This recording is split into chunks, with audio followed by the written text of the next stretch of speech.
So another question I get asked a lot is about working with files across directories.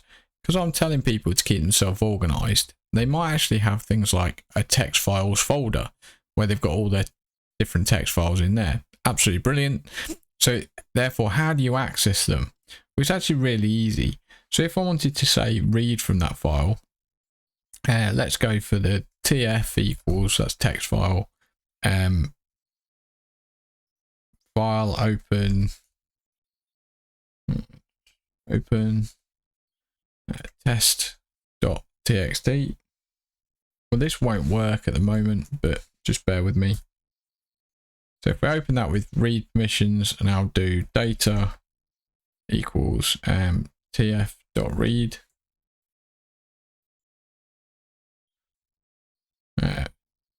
tf.close, remember it's called practice to close, print data.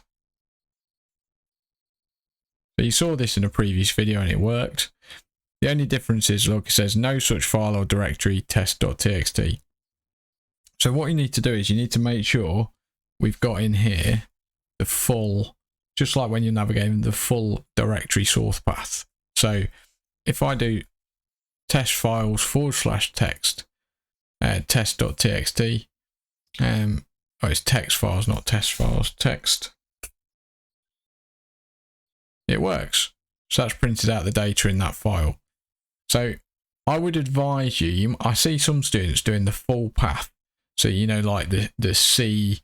// all the way from the hard drive root.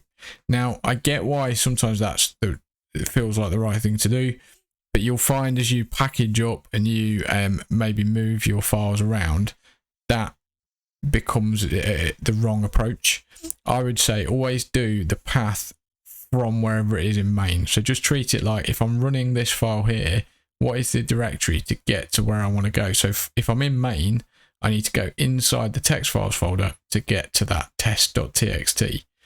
Okay, so I would say treat this as the root, and then as you move things around, it will still work and you won't have to continually change your paths. Now, the other thing you might want to do is you might want to copy or delete files.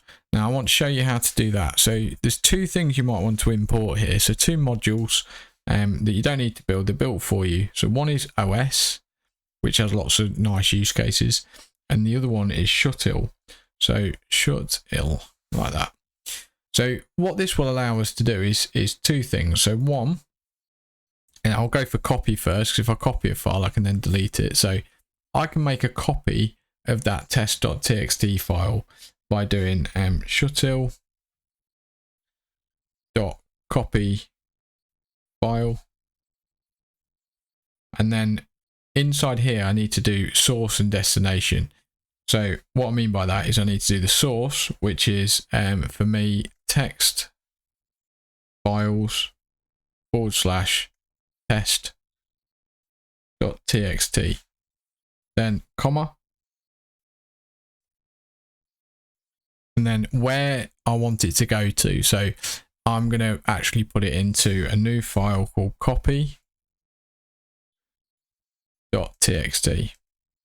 And because I've not put the text files / in, it would actually, if I run this, copy it to my root. So let's say I didn't want to do that. I want to keep all the text files together. I do that. When I press run, you can see copy.txt has appeared here. Look, and if I open it, it's a direct copy of what's in test.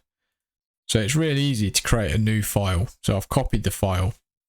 So I might also want to delete.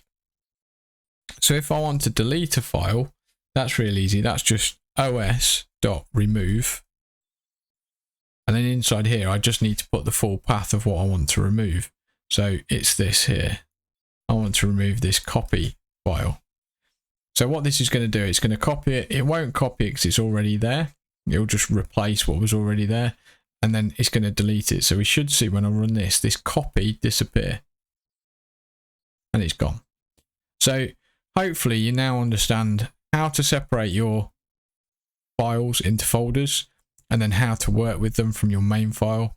And also, should you want to, you know how to copy files and remove files.